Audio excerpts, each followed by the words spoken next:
लोग जब भी घूमते थे तो हम लोगों को ये कहा जाता था कि भैया हम लोगों को लोकल उम्मीदवार चाहिए।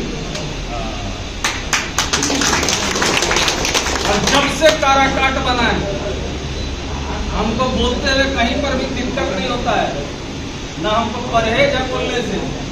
कि जब से काराकाट बना है, ये काराकाट का दुर्भाग्य रहा है कि जब भी यहाँ का प्रतिनिधित्व करने का मौका जिस भी व्यक्ति को मिला हो, वो महाबली जी हो कि उपेंद्र जी हो, इस मिट्टी के खुशबू को कभी समझ नहीं पाए। और उसका नतीजा हरदम रहा है कि हम लोग हरदम पीछे की ओर बढ़े हैं, आगे कभी भी काराकाट नहीं बढ़ पाया।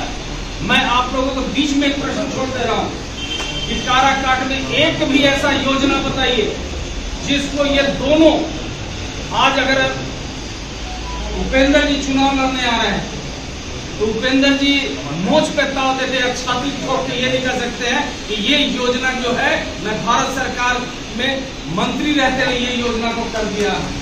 अरे कोई समुदाय का भवन बनाना, कोई नली बनाना, कोई गली बनाना और एक टावर लगा के लाइट लगा देना, ये तो मरलो आदमी कर देगा। जब आप भारत सरकार में मंत्री रहे हैं तो इस क्षेत्र के लिए आपने क्या किया है, इसकी जवाब जनता जानना हरदम चाहेगी। और ये जनता को जनाना आपका दायित्व है। ये कार्यकर्ताओं का दायित्व बनता है कि हम लोग जाए, हर गांव में जाए, हर पंचायत में जाए, किस गरीब के लिए उन्होंने क्या काम किया है। अब अगर देख रहे हैं कि चारों तरफ से जिस तरीके से जो माहौल चल रहा है, इन लोगों को कोई मतलब रहा नहीं। और हमको नहीं लगता है कि इससे ज्यादा करीबी उम्मीदवार हम लोगों को मिलेगा। लड़ने, झगड़ने और गरीबों की बात करने वाला इससे जानदार और शानदार कोई कैंडिडेट हम लोगों को मिल सकता है। विनय भी यहाँ बैठे हैं, हम लोग जानते हैं कि किस तरीके से चुनाव लड़ा जाता है। सबको यहाँ बैठे हैं, बस एक आग्रह मैं करूंगा, क्योंकि प्रत्याशी को बखूबी आप जानते हैं, मैं भी जानता हूं और सभी कार्यकर्ता जानते हैं। भैया पैसा के लिए कहीं मत,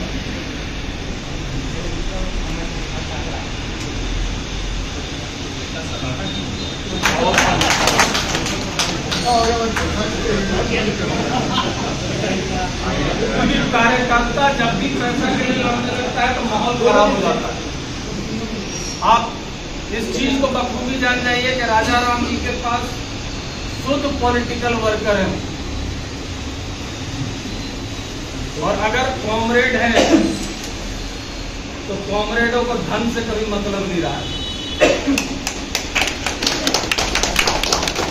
और अगर कोई कार्यकर्ता या कभी भी अगर छोटा मोटा खर्च करे तो हम लोग ये नहीं बोल रहे कि एकदम साफा मुंह बंद हो रहे, लेकिन ये चंदा पे चलने वाली पार्टी है।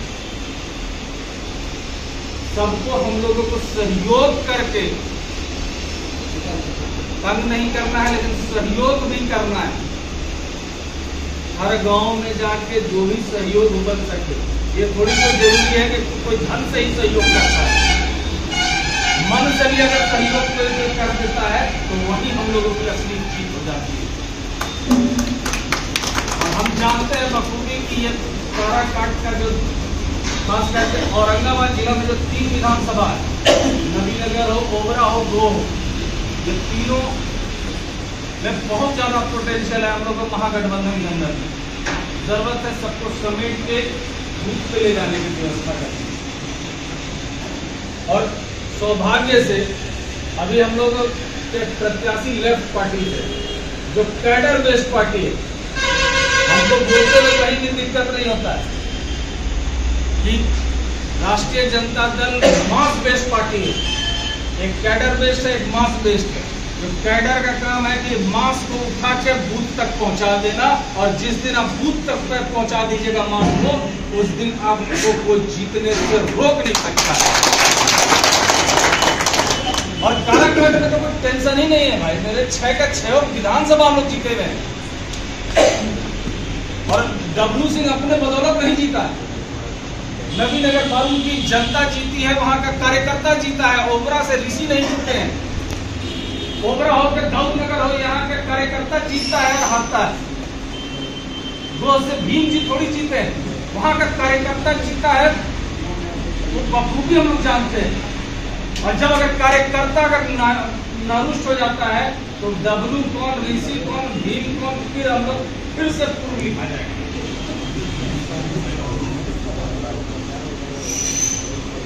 ये कार्यकर्ता का ताकत, हम इस कार्यकर्ता को हरदम सलूट किए हैं, हरदम चंदन किए हैं, वंदन किए हैं। लेकिन अभी लड़ाई देख लीजिए, बात हम स्पष्ट तौर से कहते हैं, लड़ना किससे? भारतीय जनता पार्टी से लड़ना है। आप उपेंद्र कुशवाहा को मत देखिए, आपको यह देखना है कि भारतीय जनता पार्टी से लड़ना है, जिसके पास हर ताकत है आज की डेट में। वो एक एक व्यक्ति को तंग करना जानता है। आपको हर हालत में उससे अलर्ट रहना होगा। सरकारी मिशनरी का दुरुपयोग हर तरह से करेगा, क्योंकि अभी हम लोग देख रहे हैं औरंगाबाद में फर्स्ट फेज में चुनाव होना है, जहां हम लोगों का वोट है, जहां मालूम है कि जिस बूथ पे हम राष्ट्रीय जनता दल का वोट है उस बूथ को उठाने का लक्षण भी चुनाव किया जा रहा है। हर हथकंडे को अपनाने की कोशिश किया जा रहा है कि वोटिंग परसेंटेज हम लोग का कम है। और अगर वोटिंग परसेंटेज, वोट का लड़ाई है भाई, वोट परसेंट गिरेगा तो आप हारिए, वोट परसेंट बढ़ेगा तो आपको जीतने से कोई नहीं रोक सकता है। अगर वो आपको अगर 4 किलोमीटर भी पैदल जाना पड़ रहा है तो आपको इसकी तैयारी